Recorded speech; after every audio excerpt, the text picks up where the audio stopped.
Here's a list of video games that I've given a 10 out of 10. Now, just to preface, there's no game that's perfect. You need games to play with your friends? Well, here's my top 25 of them ranked all the way down to my personal favorite. When it comes to the discussion of gaming, I feel like all we ever really do is ask, like, what's the best game? What's the top 10? You know, every social media account on TikTok or Instagram or wherever is just like, can you name the top 10 games from 2012 or the top 10 soundtracks of all time? And it's just kind of like repetitive, and I feel like people are not asking the right questions or legitimate questions or questions that really make you think past what's the best of the best. So today, what I want to do is I found this subreddit through a Discord member, channel member, that dev guy called True Gaming, and it seems to truly ask some questions that are a little more important than what's the best or what's the top 10. So today we're going to look at some of those, and I'm going to give you my opinion as just a regular old guy. I have no stake in the game, really. I don't, I'm not a huge streamer who's paid to say things. I'm not in the business in any way. So I feel like I can answer these questions unbiasedly and just from my straight opinion, and maybe see what you think as well. So I found a couple of questions, and this first one that comes up is, was the change to $70 games worth it? Full disclaimer, I'm pretty squarely against the $70 USD price point for a long list of reasons, chief among them being that these AAA studios are all profitable and gaming is not a charity. But I'm not making this post to argue my points. I'm actually more curious about the thoughts of those who a couple years ago were saying that $70 games were necessary and that we as gamers would benefit due to lack of microtransactions, etc. I was wondering if now that we are more than halfway through this generation, you still feel that way. And then there's a couple of other questions below that. So, is it necessary? Maybe, maybe not. $10 is not, if it is not a lot. I feel like if it was like games went from 60 to 80 or 90, that might be a bit of a jump.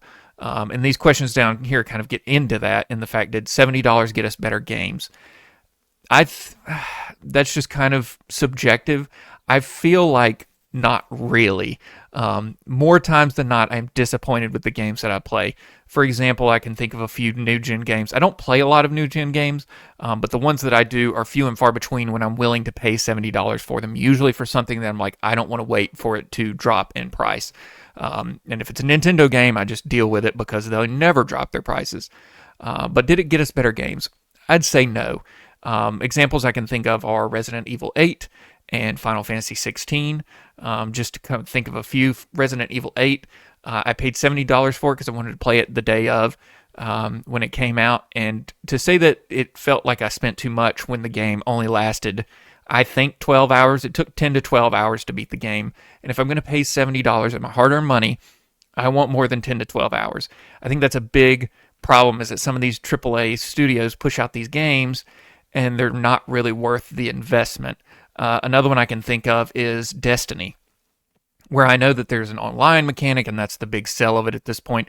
But I remember buying the first Destiny and being so pissed when it, again, took me like 10 hours to beat the campaign, only to learn, like, it's more of an online game than getting on the online and realizing it's just a repetitive slog and grind. No offense to Destiny lovers out there. If you like the game, that's fine. But for me, it didn't feel like it was worth the price point.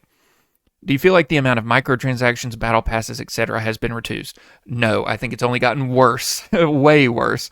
I think the good news is that for the most part, microtransactions and stuff are limited to free-to-play games. That's where you see them the most. In my experience, Hearthstone, some of the gacha games that I play on my phone and stuff, they are free-to-play. You never have to give them any money, but they are very good about trying to squeeze it out of you, in the sense it's like, okay, if you want to be really good or you want to get all the new cool stuff, you have to have money. You can't get away with paying for it for free. Now, there are some that are egregious in the sense that they cost a full price and they still have the microtransaction battle passes. Things like Call of Duty come to mind, where it's just like you have to pay the full price for the game. There's almost no campaign. I know there's one in these games, but they're not the big focus. The big focus is online play with these Call of Duty games. And their microtransactions and battle passes and all that are just egregious. I think Grand Theft Auto is the same way. I imagine with GTA 6, you'll pay full price for the game, and there will be online stores and all that stuff, whatever the shark cards or whatever they sold in GTA 5, those will be there as well. So I think the microtransactions, battle passes, all that stuff are just out of hand. And I made a video last year talking about microtransactions. You can check that out. Things have changed quite a bit since I did that video, because they're just the way battle passes and stuff have been done. Some of the games that I talk about have shifted the way they do it, from going from like microtransactions and like loot boxes to battle passes. It's just an ever evolving thing. I don't think it's going away, and I feel like it will continue to be in certain full price games. But for the most part, like I said, I think it's more attached to free to play games because that's how they make their money if the game is free to play. Hearthstone, for example, I gave them money way back in the day when the game first started. Nowadays, I do not spend any money on Hearthstone. I'm completely free to play, and it works that way. But to say that they are not sly about their microtransactions, like their new $60 skin, you're paying essentially the price of a full game for a skin, which I think is ridiculous. And they backed it up with like, well, in order to keep making stuff like this, we need your $60 for the skin. I can't imagine that anybody will really buy it outside of those people that already spend a ton of money on it. But it's just the amount's getting out of hand. Is the experience of playing Gen 9 games worth the extra $10? I don't really know how you delineate that. Like, I feel like paying $60 for Final Fantasy 16 would have felt just as good, for what it's worth, as it was paying $70 for it. And then it says AAA games specifically, true, because indies are not at this price point. I think that's the biggest part of this, is if you don't think that $70 games are worth it, there's two things you can do. The one that involves you still playing the AAA game is just to wait until it goes on sale, which nowadays happens a lot sooner than it used to, especially with systems like Steam and stuff always having sales. It's pretty easy to get games for cheaper than the full price. And then the other, saying that indies are not at this price point, I would agree that you could just play indie games. There's so many great indie games that are so cheap, like just a couple of bucks. Stardew Valley, Vampire Survivors, like there's a list of these that just are so cheap for being indie games that you just go, well, I don't have to pay $70 for this, and I'm still getting the amount of time, if not way more than paying full price for a AAA studio game. Do AAA studios earn that extra money? I don't know. That's a good question. Again, I'm not speaking from like a place of deep knowledge or like experience from talking to others about it, more so my understanding of it. And do they earn that extra money? Probably in some capacity, maybe not completely. But you do have to think that gaming as a whole, especially for AAA studios, has become a much bigger venture than it used to be. You think about the old Mario Brothers or Sonic or something, where it was just a small team of people working on this, to where nowadays with these AAA games, you have hundreds of people working on them, and those people have to get paid, and maybe that extra $10 goes into that. I don't know. I'm sure there are studios that are charging $70 even though they don't need to, because it's the industry standard now in the AAA space.